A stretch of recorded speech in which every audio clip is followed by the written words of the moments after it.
quick update on Rink. So Rink's back on the floor doing some spot shooting right now, and still not doing a lot of movement at this time. He obviously will not play in tomorrow's game, and still the hope is to get him back sometime in January. Don't know exactly when that time will be. He's making progress, and he's feeling really good, but we're being very cautious with him. We got a long ways to go, got a lot of games left, and he'll be back on the floor when he's ready. But he has made significant progress since he had the procedure a couple weeks ago. Any other personal updates? Yeah, just, Blaze continues to do, we continue to ramp up his activity. Still everything is 1-on-0 workouts at this time, individual workouts, and hope to get him back in some form of team workout sometime in January. But, right now it's still individual workouts for Blaze. Everybody else is healthy. How was the break just for recharging and getting everyone? Went very fast, Wilson, as it always does. But yeah, it was a really good break. I think the guys were a little bit banged up, and it was a good opportunity for them to get home and see their families. A well-deserved break, and we've had 3 solid days of practice. That first day back is always a little bit sloppy, and a lot of them traveled back on the 26th.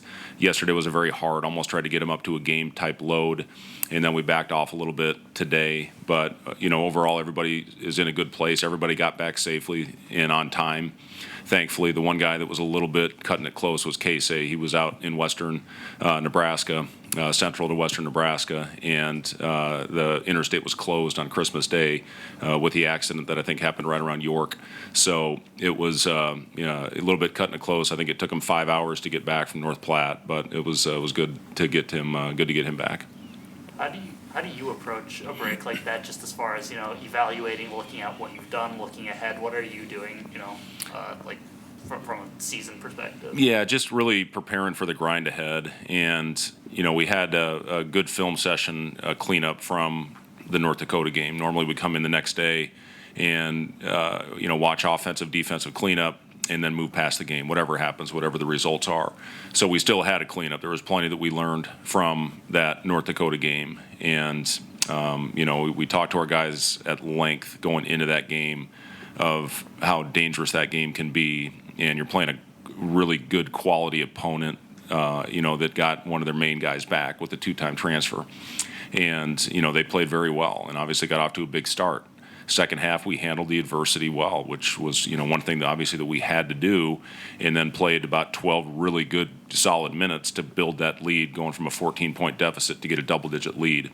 So we had a lot of learning lessons from that game that we can, certainly learn from and get better as we head into our last non-conference game and then into conference play. So, good opportunity for our guys to watch that, learn from it, move past it, and then start preparing for South Carolina State tomorrow, and then we'll worry about Indiana when we get done with this game tomorrow night. What are the keys, or is there someone it puts more emphasis on without Rink?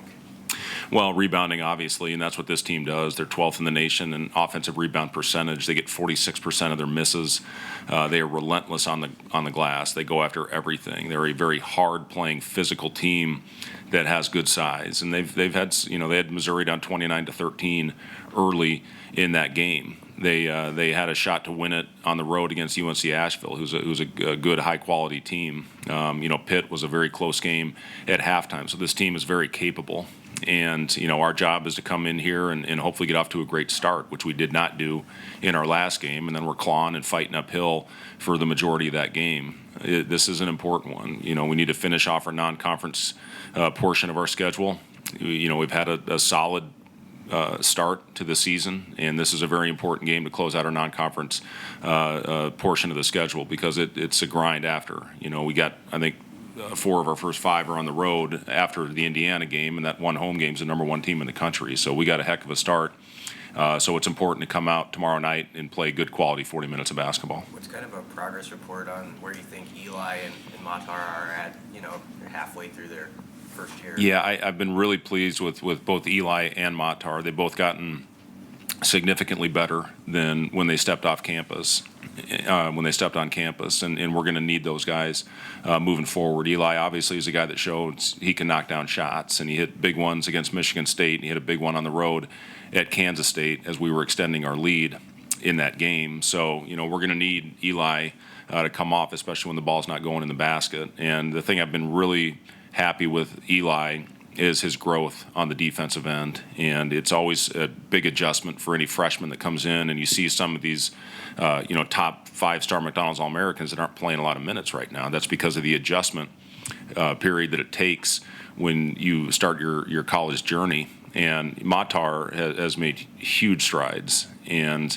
we're going to need him again tomorrow night, especially with Rink out of the lineup, to go out there and give us quality minutes. We're going to need him once conference play starts as our third big because of the size and physicality of the players in this league. But, overall, right now, I've been really pleased with the development of both those guys and how well they've learned and processed, along the first half of our season.